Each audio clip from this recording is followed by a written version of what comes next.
Lúc lên núi tôi vô tình gặp con cua hoàng đế bị con cá vàng đè bẹp dí. Nhìn thấy vậy, tôi định bắt cả hai con để ăn một bữa no nê, không ngờ con cua hoàng đế lại biết nói, cầu cứu tôi. Nó nói nếu tôi giúp nó thoát khỏi tình cảnh này, nó sẽ đảm bảo cho tôi ăn cua hoàng đế mỗi ngày. Nghe thấy vậy, tôi lập tức chảy nước miếng, rồi đi tiểu một bãi để dọa con cá chép mập chạy đi. Nhưng khi quay lại, con cua hoàng đế đã biến mất. Cùng lúc đó, trong rừng vang lên một giọng nói mạnh mẽ. Kẻ ngu ngốc, hôm nay ngươi phá hỏng việc tốt, sau này nhất định ngươi sẽ phải trả giá gấp đôi. Nghe thấy vậy, tôi cảm thấy không ổn, nhưng đã quá muộn rồi. Về đến nhà tối hôm đó, tôi đột nhiên sùi bọt mép, ý thức mờ dần. Kỳ lạ hơn, miệng tôi biến thành miệng cá, và cơ thể mọc ra những vảy vàng. Thấy tình hình quá đỗi kỳ quái, mẹ tôi lập tức mời ông Hoàng Què, người chuyên xem việc trong làng. Ông ta chỉ nhìn qua một cái, rồi bảo tôi đã đụng phải một con cá sắp hóa rồng. Nếu muốn sống, phải bắt được con cá đó, nhưng người phàm bắt cá rồng, ít nhất sẽ giảm thọ 10 năm. Vì vậy, nếu muốn ông Hoàng Què giúp, tôi phải đồng ý một điều kiện, là cưới cháu gái của ông ta. Mặc dù cô ấy nhỏ hơn tôi 8 tuổi, nhưng lại là người vô sinh bẩm sinh. Hơn nữa, trên mặt cô ấy có một vết bớt to bằng nắm tay, sau này chắc chắn sẽ không ai lấy cô ấy. Tôi nghĩ thầm, ông Hoàng Què này đúng là muốn gả cháu gái đến phát điên rồi. Chưa kể ông ấy đi đứng còn không vững, làm sao có thể bắt được con cá rồng. Vậy mà để lừa tôi chấp nhận mối hôn sự này, ông ấy thậm chí còn bịa ra chuyện mất 10 năm tuổi thọ. Rõ ràng, mẹ tôi cũng không tin lời ông ấy. Thấy vậy, ông Hoàng Què không ép buộc, chỉ bảo chúng tôi suy nghĩ thêm. Nói xong, ông ấy quay người rời đi. Nhưng tối hôm đó, tình trạng của tôi xấu đi nhanh chóng. Đầu tiên là đột nhiên không thấy rõ mọi thứ, rồi nhiệt độ cơ thể giảm mạnh, trông như sắp chết đến nơi. Trong cơn hoảng loạn, mẹ tôi đành liều mạng cầu cứu ông Hoàng Què. Và cuối cùng ông ấy đến nhà tôi trong đêm, mang theo một cái rổ cá. Bên trong là một con cá chép vàng đang nhảy tung tăng. Ông Hoàng Què bảo con cá này chính là con cá chép bị tôi tiểu trúng, giờ đã hóa thành cá rồng. Chỉ cần tôi ăn sạch nó cả thịt lẫn nước, không những có thể sống sót, mà còn thay đổi vận mệnh, sẽ trở thành một người có số mệnh trạng nguyên. Quả ứng như vậy, sau khi tôi ăn cá rồng, hôm sau tỉnh dậy, tôi thấy khỏe hơn nhiều. Không biết có phải thật sự là do ăn cá rồng hay không, nhưng sau đó thành tích học tập của tôi tiến bộ vượt bậc. Hầu như môn nào cũng đạt điểm tối đa. Trong 3 kỳ thi thử trước kỳ thi đại học, tôi đều đứng nhất toàn huyện. Mọi người trong làng đều nói là mình sắp có trạng nguyên. Nhưng thật bất ngờ là, tôi lại trượt kỳ thi đại học. Sau đó, giữa nhiều sự nghi ngờ và châm chọc, tôi quyết định học lại. Và chỉ đủ điểm vào một trường cao đẳng y khoa. Cuối cùng, sau khi tốt nghiệp, tôi còn không tìm được việc. Thế là tôi quay về làng làm nghề chăn trâu. Cứ thế, từ một trạng nguyên, tôi biến thành kẻ chăn trâu, và trở thành tấm gương phản diện cho lũ trẻ trong làng. Tôi cứ nghĩ cuộc đời mình sẽ mãi tầm thường như vậy, cho đến ngày hôm ấy, ông Hoàng Què lại đến nhà tôi. Phải biết rằng năm đó, bệnh của tôi làm cả làng náo loạn. Ông Hoàng Què cũng nhờ tìm cá rồng cứu tôi mà danh tiếng nổi như cồn. Từ một người bình thường, ông trở thành hoàng bán tiền nổi tiếng gần xa. Sau đó, người từ khắp nơi đến tìm ông xem tướng gần như không ngớt. Và hôm nay, ông Hoàng Què đến không vì gì khác, chỉ vì mối hôn sự năm đó. Cháu gái của ông tên là Hoàng Tố Tố, nay vừa tròn 18 tuổi. Tôi chưa từng gặp cô ấy vì những năm qua tôi đi học xa, nhưng nghe những thành niên trong làng nói, nếu không phải vì vết bớt trên mặt, cô ấy thực sự là một đại mỹ nhân. Năm đó, tôi còn trẻ, tự cao tự đại, chưa từng biết đến đối thủ. Là một người có tài trạng nguyên, nên phụ nữ bình thường không lọt vào mắt tôi. Nhưng khi giấc mơ trạng nguyên tan vỡ, tôi trở thành kẻ thất nghiệp. Người lúc nào cũng nồng nặc mùi pịa trâu, giờ đừng nói là mỹ nhân, ngay cả Vương Nhị Nha mặt đầy mụn ở đầu làng, cũng nhìn tôi mà ghét bỏ, bảo tôi cút đi. Vậy nên khi ông Hoàng Què đến nhắc chuyện hôn sự, trong lòng tôi lại cảm thấy vui. Với điều kiện hiện giờ của tôi, nhà thì không có, xe cũng không, 1 vạn tiền sính lễ cũng không xoay nổi. Sau này chắc chỉ cưới được một cô gái bị thiểu năng. Ở vùng quê nghèo khó này, điều đó là bình thường. Giờ nếu cưới được Hoàng Tố Tố, dù cô ấy có bớt trên mặt, cũng tốt hơn là cưới một cô gái ngốc. Nhưng điều bất ngờ là, ông Hoàng Què lại mở lời đòi hủy hôn.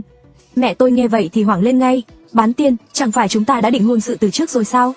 Con trai tôi đã 26 tuổi rồi, ông định để nó. Nhưng chưa kịp để mẹ tôi nói hết câu, ông Hoàng Què đã vội vàng ngắt lời, không thể để lỡ thêm nữa. Năm đó tôi không tiếc giảm thọ 10 năm, chỉ để bắt con cá rồng cứu con trai bà. Tôi nghĩ nó có số trạng nguyên, nên mới gả cháu gái cho nó. Ai ngờ Từ Lương lại không có chí khí, ăn cả cá rồng mà vẫn không vượt được long môn. Lãng phí vận mệnh lớn trời ban, làm mất danh tiếng của tôi. Khi nói những lời đó, ánh mắt ông Hoàng Què lẩn tránh, rõ ràng là có chút chột dạ. Nghe ông ấy nói vậy, mẹ tôi chỉ biết nuốt lời vào bụng. Thấy tôi đứng im lặng một bên, ông Hoàng Què có vẻ cũng hơi áy náy, nên kéo tôi ra một góc nhỏ giọng nói: Từ Lương à, ta thấy khí sắc của con rất thịnh, 26 tuổi rồi mà vẫn chưa phá công. Sau này có cơ hội ta sẽ bù đắp cho con. Nói xong, ông Hoàng Què liền tỏ ra vẻ tiếc nuối như sắt không thành thép, rồi quay lưng đi mà không hề ngoái đầu lại. Tôi tưởng rằng mọi chuyện sẽ kết thúc tại đây, nhưng tối hôm đó, ông Hoàng Què lại đến tìm tôi. Vừa thấy tôi, ông ấy liền lo lắng nói: Mau theo ta cứu Tố Tố. Tố Tố làm sao vậy? Ông không phải là bán tiên sao? Sao lại cần tôi giúp?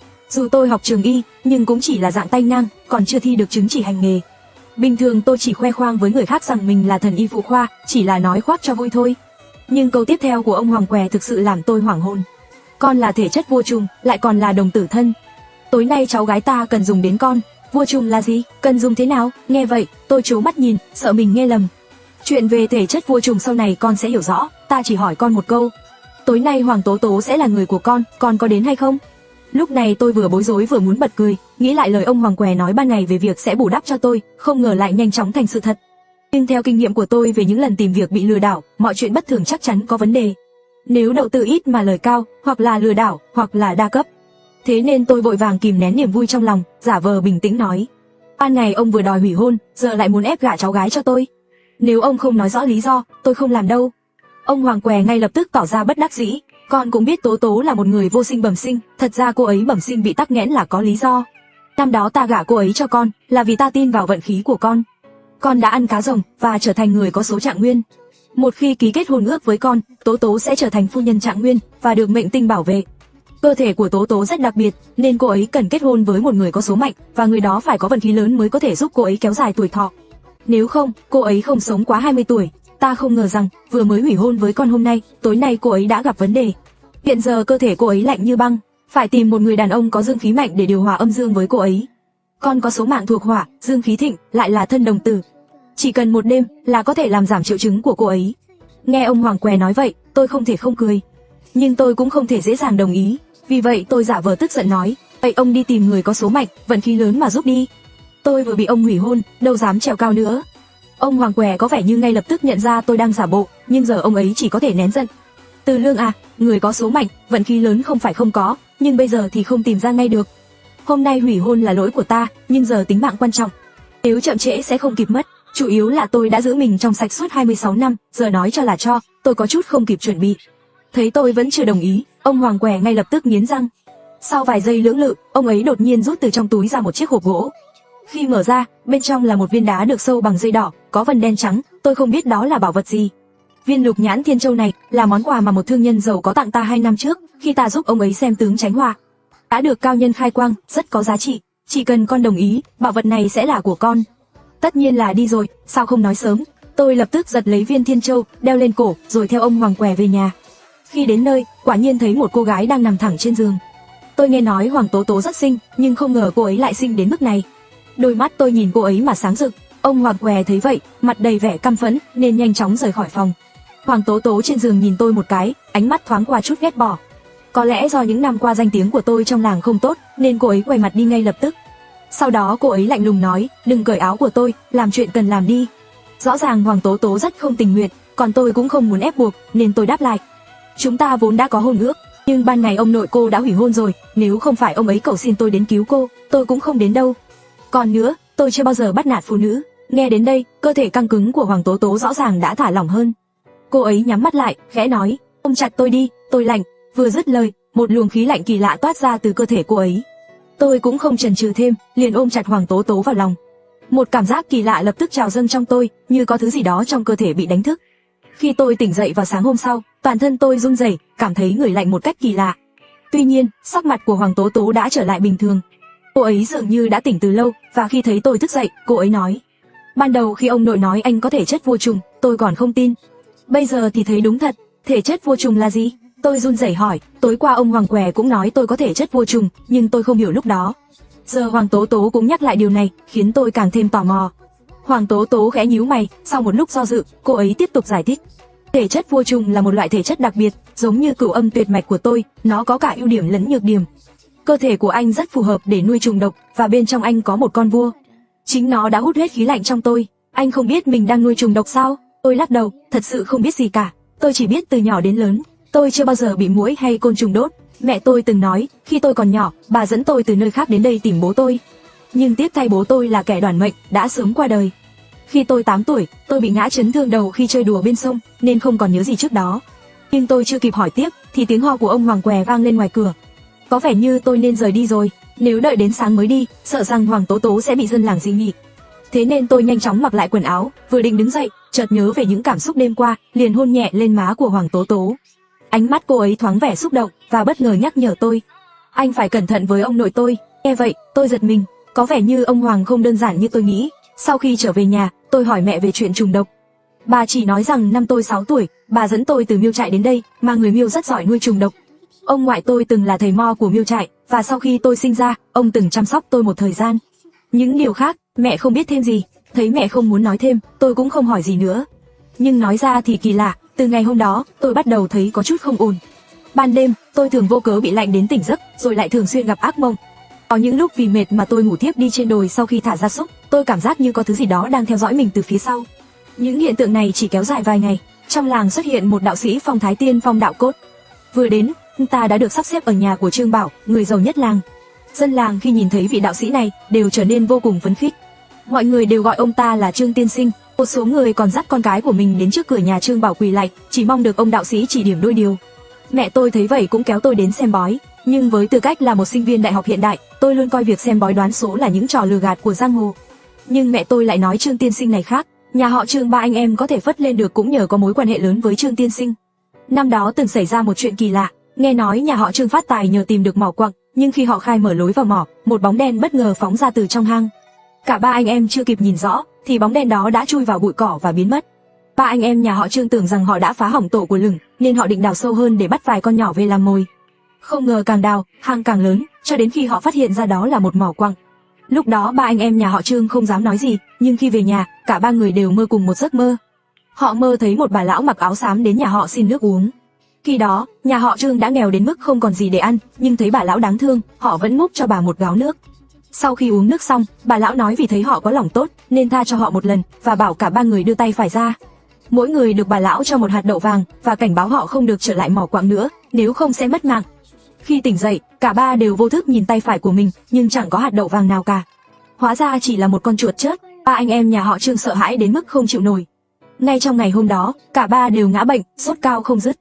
Tưởng chừng họ sắp chết, thì Trương Tiên Sinh xuất hiện. Ông nhìn qua đã biết ba anh em nhà họ Trương đã chọc phải tà khí từ trong núi. Thế là ngay trong đêm, ông dẫn người đến gần mỏ quặng và xây một miếu thổ địa. Từ đó trở đi, không còn tà khí quấy phá ở mỏ nữa. Sau đó, Trương Tiên Sinh ở lại làng một thời gian, và còn chỉ điểm vài huyệt phong thủy ở phía sau núi. Những gia đình nào chuyển mộ tổ đến đó bây giờ đều thành người giàu có.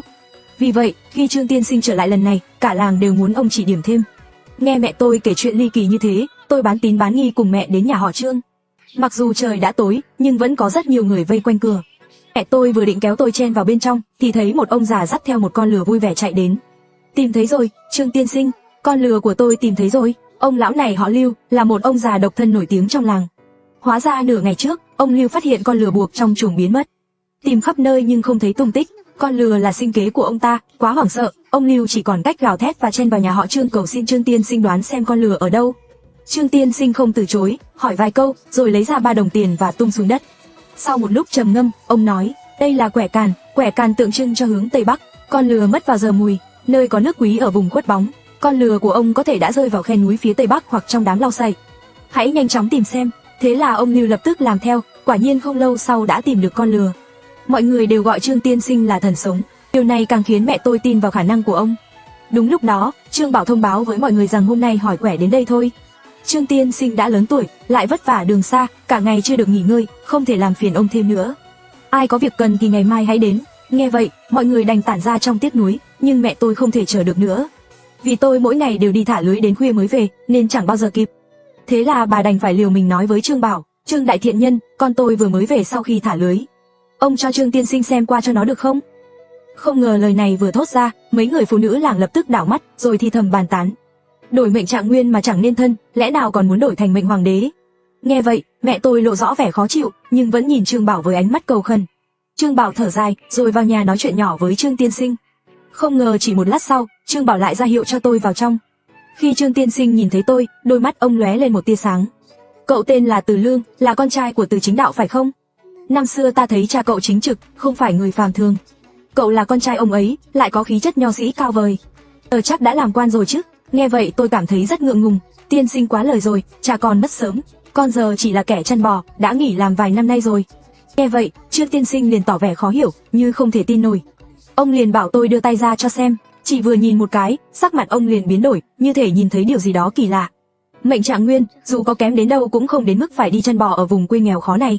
Nghe Trương Tiên Sinh nói vậy, mẹ tôi liền quỳ xuống nói: Trương Tiên Sinh, ngài cũng nhìn ra con tôi có mệnh trạng nguyên. Mấy năm trước thằng bé bị ốm nặng, uống canh cá rồng nên mới có mệnh trạng nguyên. Nhưng sau đó không hiểu sao mãi chẳng thi đậu đại học tốt. Nghe vậy, Trương tiên sinh càng tỏ vẻ khó hiểu hơn. Trương Bảo thấy vậy liền kể lại chuyện tôi ốm và được Hoàng Què cho uống canh cá rồng. Nghe xong, Trương tiên sinh cảm thán, không ngờ ở đây lại có người biết nhìn khí tìm rồng. Nhưng chuyện đổi mệnh thật hư ảo, không thể hoàn toàn tin tưởng. Thằng bé này có đường chỉ tay đứt đoạn, mệnh tướng kỳ quái, gần đây còn có dấu hiệu bị tà ma quấy phá. Vậy mấy ngày tới tốt nhất đừng ra ngoài, ở nhà thôi. Đợi khi nào rảnh, ta sẽ xem kỹ lại cho cậu. Hôm nay ta cũng mệt rồi, tạm thế đã. Nghe vậy, tôi đành kéo mẹ về nhà trước. Nhưng khi ra đến cổng làng, tôi cố tình quay đầu nhìn lại. Thấy Trương tiên sinh đang nghiêm túc nói chuyện với Trương Bảo, hai người không biết đang bàn bạc chuyện gì. Thế là, tôi mang theo thắc mắc quay về nhà. Tối hôm đó, tôi mất ngủ. Tôi từng nghĩ chuyện cá rồng và mệnh trạng nguyên là do Hoàng Què bịa ra. Nhưng giờ Trương tiên sinh cũng nói thế, chắc hẳn chuyện này có thật. Sau một hồi đấu tranh tư tưởng, tôi quyết định tranh thủ đêm tối đi tìm Hoàng Què để hỏi rõ. Khi đến nơi, tôi thấy có người đứng trước cửa nhà Hoàng Què. Tôi đang do dự không biết có nên tiến lại không, thì cánh cửa nhà Hoàng Què tự mở ra. Ánh sáng từ bên trong hắt lên khuôn mặt người kia, hóa ra là Trương tiên sinh. Học trò Hoàng Cửu bái kiến Trương tiên sinh ở núi Long Hổ, không biết tiên sinh đến tệ xá, thất lễ nghênh đón. Hoàng Què cúi người chào Trương tiên sinh đứng ở cửa. Trương tiên sinh chỉ đứng đó với tay sau lưng, liếc nhìn Hoàng Què và nói: Hoàng Què, giỏi lắm, 18 năm không gặp, người cũng khá lên nhiều đấy. Nghe vậy, Hoàng Què hoảng sợ, vội hỏi lại: Trương tiên sinh, sao ngài lại nói vậy? Tôi ngu muội. Trương tiên sinh hừ lạnh một tiếng: Ở Đại Lương Sơn, ai ai cũng biết ngươi năm xưa đã tặng cho con trai nhà họ từ một con cá rồng. Không những cứu mạng cậu ta, mà còn cải mệnh cậu ta thành trạng nguyên. Giờ mà ngươi lại giả vờ không biết trước mặt ta sao? Công phu vọng khí tìm rồng của ngươi quả không đơn giản. Hoàng Què liền tỏ vẻ như vừa ngộ ra và cố ý hạ giọng nói: Thì ra là chuyện này, Trương tiên sinh, ngài là thần tiên của núi Long Hổ, chỉ cần nhìn là có thể thấy. Ta chỉ là phàm nhân học được chút sa lông, làm gì biết cách vọng khí tìm rồng. Trương tiên sinh nghe xong rõ ràng không tin, tiếp tục hỏi: Bệnh của Từ Lương quả thật không tầm thường, ta đã xem qua đường chỉ tay của cậu ta, xác định không nghi ngờ gì là mệnh trạng nguyên. Ngươi còn dám chối cãi? Nghe đến đây, Hoàng Què liên tục giơ tay, giải thích tiếp: Không giấu gì Trương tiên sinh, con cá rồng đó chỉ là con cá chép bình thường. Năm đó, Từ Lương chỉ mắc phong hàn, dù có uống hay không cũng sẽ khỏi. Nghe xong, trên mặt Trương tiên sinh lộ rõ vẻ ngạc nhiên. Vậy theo lời ngươi, Từ Lương vốn dĩ đã là mệnh trạng nguyên rồi sao? Hoàng Què gật đầu ngay lập tức, ngài nói không sai, Từ Lương vốn đã là mệnh trạng nguyên, không liên quan gì đến việc uống canh cá rồng. Năm xưa, ngài cũng đã xem mệnh của cha cậu ta, Từ Chính Đạo. Ông ta có mệnh ngũ tử đăng khoa, không phải mệnh đoàn thọ.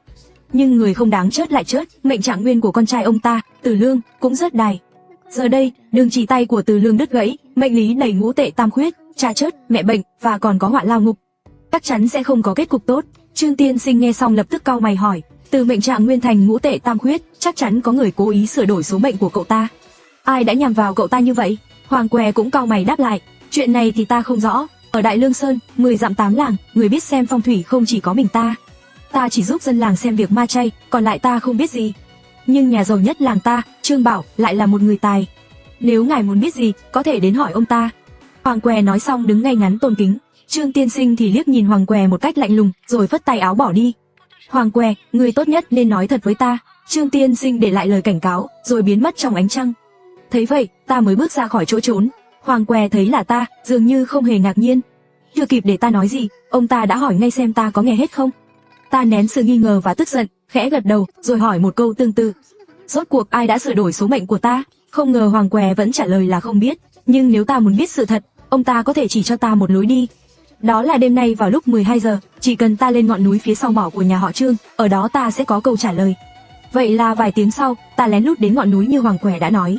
20 năm trước, khi ta và mẹ vừa từ Miêu Trại đến Đại Lương Sơn, khu mỏ này vẫn còn hoang vu. Giờ thì quanh đây đã mọc lên hàng chục xưởng sản xuất. Xa xa đèn đuốc sáng trưng, có thể nhìn rõ ràng.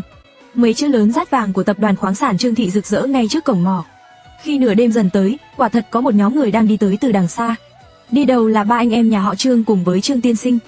Phía sau là một đám thiếu niên nam nữ, và còn có mấy người đàn ông vạm vỡ mang theo xẻng.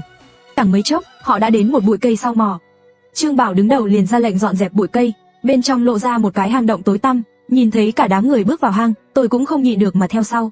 Hang không sâu lắm, chỉ khoảng 30 mét dọc theo lối đi xuống.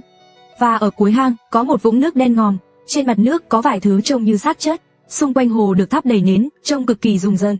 Đám thiếu niên nam nữ vừa nhìn thấy cái hồ, mặt tái nhợt rồi lùi lại liên tục vì sợ hãi. Nhưng Trương Bảo lại cười lớn mà nói: Mọi người đừng sợ, mấy thứ này đều là làm bằng gỗ. Chúng dùng để trừ tà. Mỗi khi khai thác mỏ mới ở Đại Lương Sơn, chúng ta đều phải thực hiện nghi lễ này. Chút nữa các ngươi nhảy xuống, tìm đá vàng ở đáy hồ. Khi rời đi mỗi người có thể lấy một cục vàng chóe. Nhớ kỹ, không được lấy quá nhiều. Lời của Trương Bảo làm cho đám thiếu niên phấn khích hét lên. Vàng chóe là vàng nguyên chất, giá trị rất cao. Một cục to bằng quả trứng cũng bán được cả tỷ. Mẹ tôi hồi xưa khi làm ở mỏ than nhà họ Trương cũng thường kể cho tôi nghe chuyện người ta đào được vàng chóe. Nhưng đúng lúc đó, Trương Tiên Sinh kéo Trương Bảo qua một bên, rồi hỏi nhỏ. Có tổng cộng 12 cái khối người ở mỏ, người gom hết chúng nó lại một lần thế này, không có vấn đề gì chứ? Trương Bảo đập tay lên ngực, cam đoan. Tam thúc yên tâm, những người này đều là trẻ mồ côi từ trại ngoài tỉnh, không có lai lịch, toàn là những kẻ không hộ khẩu, không ai điều tra đâu. Lúc này, khi tôi đang núp trong bóng tối, nghe đến từ khối người thì ngay lập tức, tôi cảm thấy rùng mình. Sống gần khu mỏ lâu năm, ai ai cũng biết truyền thuyết này. Người ta nói rằng có một loại mỏ, hình thành ở nơi âm u dưới lòng đất, liên thông với âm phủ. Tại nơi giao thoa giữa dương gian và âm phủ, sẽ hình thành một hồ khoáng. Những vong hồn vô trụ, không biết gì cả, tưởng rằng hồ khoáng là cửa âm phủ, muốn thoát khỏi địa ngục qua đó. Nhưng một khi băng qua hồ khoáng, họ sẽ bị mắc kẹt ở đó. Lâu dần, họ kết tinh thành hình người, và cái hình người đó gọi là khối người. Người ta còn nói rằng hồ khoáng chứa khối người là cửa của mỏ dưới lòng đất. Nếu không cúng tế trước, thì không thể khai thác mỏ. Nếu cố chấp đào bới, thì mỏ sẽ luôn xảy ra tai họa. Chỉ khi hiến tế người sống, thì oán khí của khối người mới được xoa dịu, và mỏ mới có thể khai thác. Lúc này, đám thiếu niên nam nữ hoàn toàn không biết chuyện gì, đã nhảy vào hồ khoáng, chuẩn bị lặn xuống tìm vàng chóe. Nhìn cảnh tượng này, nét mặt tươi cười của Trương Bảo bỗng chốc trở nên lạnh lẽo. Chỉ thấy hắn vẫy tay, những người lực lưỡng đứng quanh hồ khoáng lập tức hành động. Bọn họ vung mạnh xẻng xuống hồ, tiếng kêu la thảm thiết vang lên liên tục, nhưng chỉ trong vài giây, mọi thứ đã trở lại yên tĩnh. Lúc này, một thiếu niên bùn đất đầy mình từ trong hồ bò ra, trông chỉ khoảng 14, 15 tuổi. Cậu vừa định khóc lóc van xin, thì đầu bị xẻng bổ đôi. Cảnh tượng này làm tôi sợ hãi hít một hơi lạnh, suýt nữa đứng không vững. Không ngờ một động tĩnh nhỏ như vậy lại thu hút sự chú ý của Trương Tiên Sinh. Ai đó, hắn lập tức quay đầu nhìn về phía tôi. Thấy vậy, tôi cảm thấy không ổn, vội vàng quay người bỏ chạy. Tôi trốn vào rừng cách mỏ không xa, không dám thở mạnh. Trương Tiên Sinh và bọn họ nhanh chóng rời khỏi hang động, nhìn xung quanh một lượt. Trương Bảo hỏi, Tam thúc có thấy ai không? Trương Tiên Sinh lắc đầu. Sau đó hắn lấy ra một con hạc giấy màu trắng từ trong đạo bào. Hắn niệm chú, rồi thổi nhẹ lên hạc giấy. Con hạc vỗ cánh bay lên, như thể nó có sự sống. Đi tìm hắn đi. Con hạc dường như hiểu lệnh Trương Tiên Sinh, nó bay thẳng vào rừng. Tôi sợ đến mức suýt tè ra quần, vội vàng quay đầu định chạy. Nhưng rồi tôi thấy có người đứng sau mình, đó chính là Hoàng Què. Ông ta ra hiệu bảo tôi im lặng, rồi lấy ra một lá bùa vàng và một cây kim bạc. Kim bạc đâm vào ngón trỏ của tôi, một giọt máu nhỏ xuống lá bùa vàng. Hoàng Què nhanh chóng cuộn lá bùa dính máu lại, rồi từ túi vải bên hông lấy ra một con chuột lớn. Ông ta dùng 2 ngón tay bóp miệng con chuột, nhét nhanh lá bùa vào miệng nó, rồi ném nó sang một bên. Sau đó, Hoàng Què kéo tôi vào bụi cây và dặn tôi bịt mũi, không được thở. Chỉ một lúc sau, con hạc giấy đã tìm đến. Nó lơ lửng trên đầu con chuột và bốc cháy không cần lửa. Ngay sau đó, Trương Tiên Sinh và nhóm người của hắn cũng đã tới. Thấy con hạc giấy tìm được một con chuột, Trương Tiên Sinh hừ lạnh. Hừ, tà thuật, tưởng dùng con chuột nửa sống nửa chết là có thể lừa được ta sao? Thấy vậy, Trương Bảo hỏi, Tam thúc, vừa rồi ngài dùng phép gì vậy? Quả thật kỳ diệu. Nghe vậy, Trương Tiên Sinh thản nhiên nói, thuật này gọi là giấy hạc truy tung, chỉ là một thuật nhỏ mà thôi. Nhưng có thể dùng chuột để phá thuật của ta, kẻ đứng sau chắc hẳn là đệ tử đạo môn. Ở Đại Lương Sơn này có bao nhiêu người biết thuật phong thủy? Trương Bảo nhanh chóng đáp lời, thưa Tam thúc, ở Đại Lương Sơn, 10 dặm 8 thôn, thôn nào cũng có một thầy phong thủy. Trương Tiên Sinh nghe vậy gật đầu, rồi hỏi tiếp, còn tay Hoàng Què kia thế nào? Trương Bảo vừa nghe xong, mắt lộ rõ sự ngạc nhiên. Ngài nói là người ở cuối thôn bán đồ tang lễ, Hoàng Què sao? Hắn ở Đại Lương Sơn chẳng có tiếng tăm gì, không biết sao Tam thúc lại nhắc đến hắn. Trương Tiên Sinh nhíu mày nói, ta cảm thấy Hoàng Què này có gì đó không đúng, nhưng lại không nói rõ được là gì. Điều rắc rối nhất bây giờ là, nếu chuyện trong hang động đêm nay lộ ra ngoài, sợ rằng sẽ gây ra không ít phiền phức. Nghe vậy, Trương Bảo lại bật cười, Tam thúc yên tâm, chuyện trong hang động sẽ không truyền ra ngoài đâu. Chuyện này đều là người của ta, nếu có ai tố cáo, họ sẽ liên lạc với ta ngay lập tức. Đêm đó ta sẽ xử lý luôn. Nghe vậy, Trương Tiên Sinh mới hài lòng gật đầu, cho đến khi họ đi xa, tôi mới thở phào nhẹ nhõm. Còn Hoàng Què thì nhìn theo bóng lưng hai người, ánh mắt đầy u ám, rồi nghiêm túc nói, lần sau gặp người đạo môn, tốt nhất là tránh xa. Trương Tiên Sinh đó không phải người thường, trong vòng 3 trượng có người thở, hắn đều nhận ra được. Nếu ta không đến kịp, thì tối nay người đã chết ở đây rồi. Nghe vậy tôi liên tục gật đầu, nhưng trong lòng vẫn cảm thấy sợ hãi, liền kể lại tất cả những gì tôi đã thấy. Không ngờ Hoàng Què nghe xong lại không ngạc nhiên chút nào, nói rằng chôn 12 người chắc chỉ là một mỏ nhỏ, chuyện nhỏ thôi. Nghe vậy tôi ngỡ ngàng, chuyện nhỏ sao, đó là 12 mạng người sống mà. Nhưng Hoàng Què lại thản nhiên như không, như thể chỉ là chuyện giết gà. Phải, chỉ là 12 mạng người thôi mà, nếu ta không kịp đến, thì thêm ngươi sẽ thành 13 mạng. Nói rồi, Hoàng Què đi theo con đường nhỏ về hướng thung lũng nhà Từ. Thấy vậy, tôi vội vàng đuổi theo hỏi, nhà họ Trương giết nhiều người như vậy trong mỏ, chúng ta thật sự không làm gì sao? Nghe vậy, Hoàng Què trừng mắt nhìn tôi, có nhiều người có suy nghĩ như ngươi lắm, bây giờ cỏ trên mộ họ đã cao hơn ngươi rồi. Vì vậy đừng ngây thơ quá, ngoài ra, mỏ của nhà họ Trương rất lớn, có đến 3 ngọn núi, 9 hang động và 18 hố. Mỗi khi khai thác một ngọn núi, đều phải chôn vô số xác chết. Nghe đến đây, tôi không kìm được mà hỏi, chẳng lẽ dưới mỗi ngọn núi đều có khoáng tinh sao? Tôi nghe nói việc phát hiện khoáng tinh rất hiếm, 100 hồ quặng cũng chưa chắc có một. Không ngờ Hoàng Què lại cười lạnh, đó là điều đặc biệt của Đại Lương Sơn, dưới lòng đất hình thành mạch khoáng, gần như mỗi hồ quặng đều có khoáng tinh. Cách duy nhất để trừ khoáng tinh là sinh tế, nếu không, mỏ sẽ luôn gặp sự cố. Người có thể hỏi tại sao không dùng gia súc thay thế sinh tế người? Thật ra, cách này họ đã thử rồi, nhưng một khi đã nếm trải sự lợi ích của sinh tế người, ai còn muốn thay thế bằng gia súc? Hơn nữa, núi Long Hổ là chỗ dựa của mỏ nhà họ Trương. Long Hổ Sơn là đạo phái đứng đầu thiên hạ, thế lực rất lớn. Để đứng vững trong môn phái của Long Hổ Sơn, Trương Tam gia cũng cần sự hỗ trợ tài chính lớn. Và Trương Tam gia chính là Trương tiên sinh bây giờ. Mấy chục năm trước, 3 anh em nhà họ Trương, Trương Bảo, Trương Phát và Trương Tài bị vứt ở Đại Lương Sơn do hợp tác xã của làng nuôi dưỡng. Người đã bỏ rơi họ chính là Trương Tam gia. Trương Tam gia thực ra là tam thúc ruột của 3 anh em nhà họ Trương. Năm đó ông ấy xuất gia để tránh nạn, không ngờ lại bám được vào cây to Long Hổ Sơn này. Trước đây ngươi hỏi ta là ai đã thay đổi vận mệnh của ngươi. Qua chuyện tối nay, chắc ngươi đã đoán được rồi chứ? Nghe vậy, trong lòng tôi lập tức có câu trả lời. Hóa ra là nhà họ Trương. Nhà họ Trương giàu có, quyền thế, hơn nữa những năm qua, Trương Bảo đối xử với nhà tôi không tệ. Ngày lễ Tết còn tặng đồ cho nhà tôi. Con trai ông ấy, Trương Long, còn là bạn thân của tôi. Tôi không thể hiểu nổi tại sao nhà họ Trương lại thay đổi vận mệnh của tôi. Thấy tôi đầy nghi hoặc, Hoàng Què lại cười phá lên. Ngươi muốn biết sự thật sao? Ngày mai ta có thể dẫn ngươi đi gặp một người, nhưng sau khi biết sự thật rồi, ngươi sẽ không còn sống yên ổn như bây giờ nữa. Nói cách khác, kiếp nạn của ngươi sẽ đến. Vậy ngươi còn muốn biết không? Nghe vậy tôi không chút do dự gật đầu, vì trưa hôm sau phải theo Hoàng Què vào huyện, nên khi trời vừa sáng, tôi đã dậy sớm để thả bò. Nhưng khi đi ngang qua đại trạch nhà mình, tôi thấy một chiếc xe xăng lạ đậu trước cổng. Trong sân, một đứa trẻ khoảng 4, 5 tuổi thấy tôi dắt bò đi ngang qua, nó liền chạy ra, tay cầm pháo chuẩn bị đốt vào bò. Sợ bò bị dọa, tôi liền nhanh chóng kéo dây rời đi. Tiểu Long, con vừa đến quê đã chạy ra nghịch rồi. Một giọng phụ nữ từ trong sân vang lên, giọng nói vừa bất lực nhưng không nóng nảy. Nghe thấy tên Tiểu Long, tôi lập tức chạy đi. Tiểu Long chính là con trai của Trương Bảo, đại phú hào của Đại Lương Sơn. Cậu ấy cũng là người bạn đầu tiên tôi quen khi đến Đại Lương Sơn. Năm đó nhà Trương Long rất nghèo, cậu ấy đen gầy do suy dinh dưỡng, thường xuyên bị người khác bắt nạt. Tôi không chịu nổi nên đã đánh nhau với đám bắt nạt cậu ấy. Vì chuyện đó, tôi không ít lần bị mẹ đánh, nhưng từ đó, tôi và Trương Long trở thành bạn thân nhất. Sau này nhà Trương Long mở mỏ và thực sự có tiền, cậu ấy cũng cao lớn lên rất nhiều. Thời đó, trẻ con thường tụ tập thành nhóm, Trương Long dần dần trở nên nổi tiếng. Còn tôi, thành tích học tập đứng đầu toàn trường, chỉ lo học hành, nên dần dần xa cách với Trương Long. Sau đó tôi thi đậu vào trường trọng điểm của huyện, học ở trường tốt nhất trong thành phố. Và gần như không còn liên lạc với Trương Long nữa. Nghe người trong làng kể, hiện Trương Long sống ở thành phố, tự mở một công ty trang sức khá lớn. Vài năm trước, cậu ấy đã kết hôn và có con trai. Trương Long còn có 2 người em trai tên là Trương Hổ và Trương Báo. Sau khi tốt nghiệp cũng đi làm ăn lớn ở ngoài. Không ai biết họ làm gì cụ thể, nhưng cả 3 anh em Long, Hổ, Báo đều rất nổi tiếng trong cả huyện. Thậm chí danh tiếng của họ còn vượt qua thế hệ trước là Trương Bảo phát tài. Vì đã nhiều năm không gặp, thêm vào việc trước đây cậu ấy từng là người bạn thân của tôi cảm thấy tự ái. Vậy nên về làng lâu thế, tôi chưa từng tìm Trương Long để nhờ cậu ấy sắp xếp việc làm. Lúc tôi dắt bò về nhà buổi trưa, tình cờ lại đi ngang qua nhà họ Trương.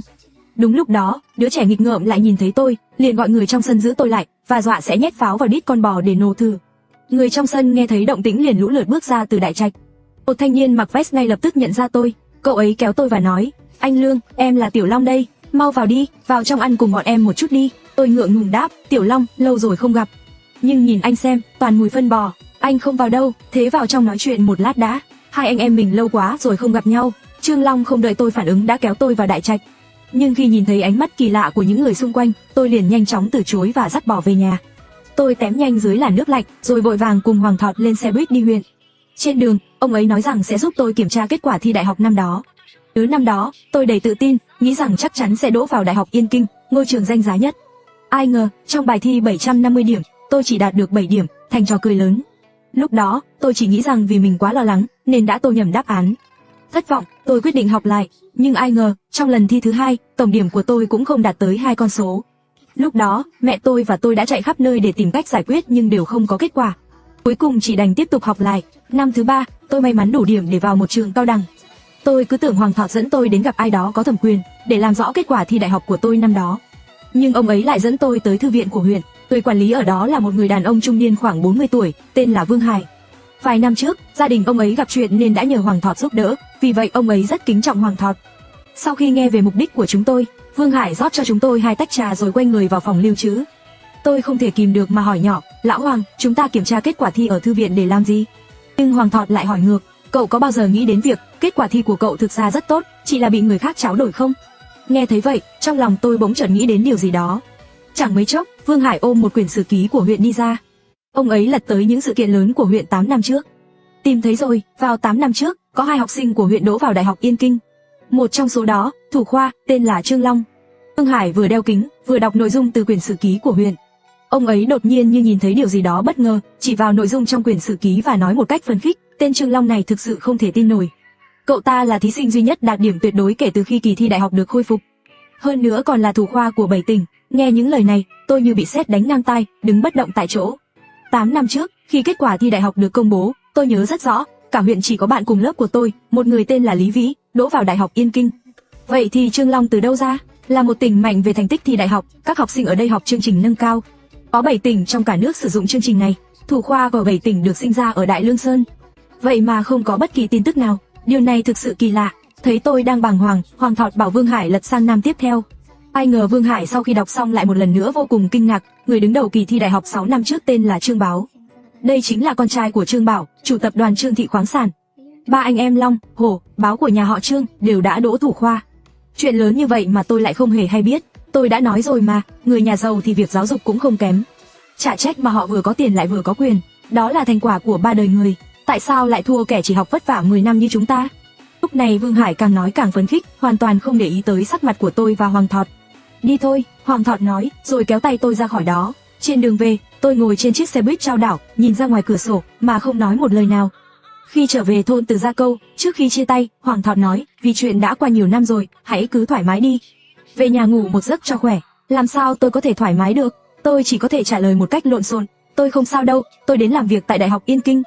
Ở đó chi phí sinh hoạt cao, mẹ tôi lại đang ốm, cần tiền chữa bệnh. Chú Trương Bảo cũng đối xử rất tốt với nhà tôi, mỗi dịp lễ Tết đều mang thịt lợn tặng nhà tôi. Tôi coi Trương Long là anh em, và giờ cậu ấy cũng thành đạt rồi. Thấy tôi có vẻ thất thần, Hoàng Thọt chỉ có thể thở dài, vỗ vai tôi rồi về nhà. Khi tôi đi qua biệt thự của nhà họ Trương với tâm trạng rối bời, bỗng dưng mắt tôi tối sầm lại, cảm thấy cổ họng nghẹn lại. Một ngụm máu tươi phun ra từ miệng tôi, cơ thể tôi như một quả bóng xì hơi, và tôi ngã xuống đất.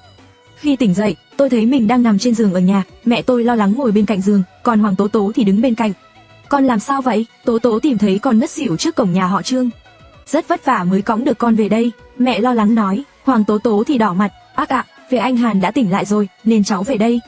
Thấy vậy tôi vội gọi Hoàng Tố Tố lại, Tố Tố, cảm ơn em nhiều. Nghe tôi nói, cô ấy khẽ vẫy tay rồi nói, ông nội đã kể cho em chuyện của anh, nên em mới đi tìm anh.